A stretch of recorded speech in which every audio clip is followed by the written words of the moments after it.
Sage Interact for Education allows both finance users and non-finance users to drill into either reports or dashboards to understand information.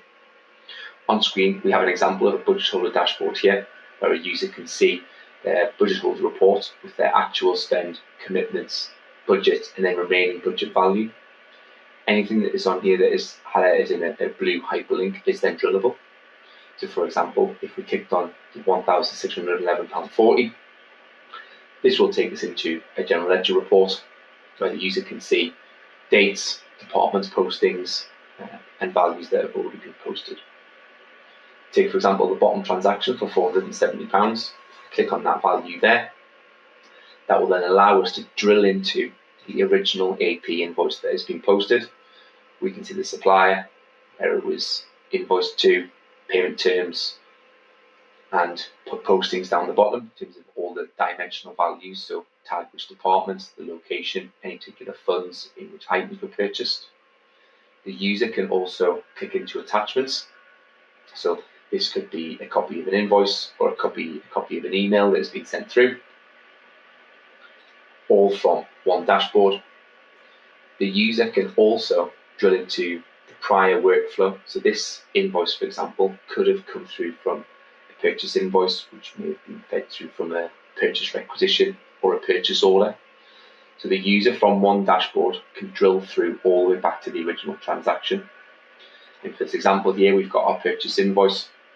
If we go into the history tab at the top of the transaction, we can see the workflow state that this transaction flowed through from. So it was requisition number 88, purchase order number 86, and then purchase invoice number 37.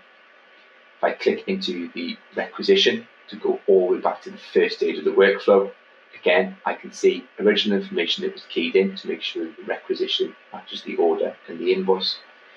But more importantly, from potentially an audit point of view, if we go into the history tab, we can also then go into the approval history, which will then give us a breakdown as to how many levels this transaction needed to flow to based on value and the approval policy setup, but also when it was approved. As I say, that is all done from one dashboard and one from a report. So as a budget holder, you can see all the invoices and all the attachments. From potentially a finance lens, if we go into a financial report, such as a trust consolidation report, you can see here that we've got our general ledger accounts down the left-hand side, broken down by school values. We've got some conditional formatting on here that is highlighting any transaction that is below 0. Now, if we scroll down into the middle of the screen, we have a value at the moment that is posted against librarians over time for £200,000, which would strike me as odd. So if we click into that £200,000, the user can then see the journals or the transactions that have been posted. Again, we can see here that we've got an order adjustment for science for £100,000, which is likely to be incorrect. So the user again can click on the £100,000 value. This will take them into the journal screen. They can validate what happened. They can also go into the audit trail to see who posted the transaction, in case any questions are needed to be raised. The user can also edit the journal if you allow edit, or they can then reverse the transaction.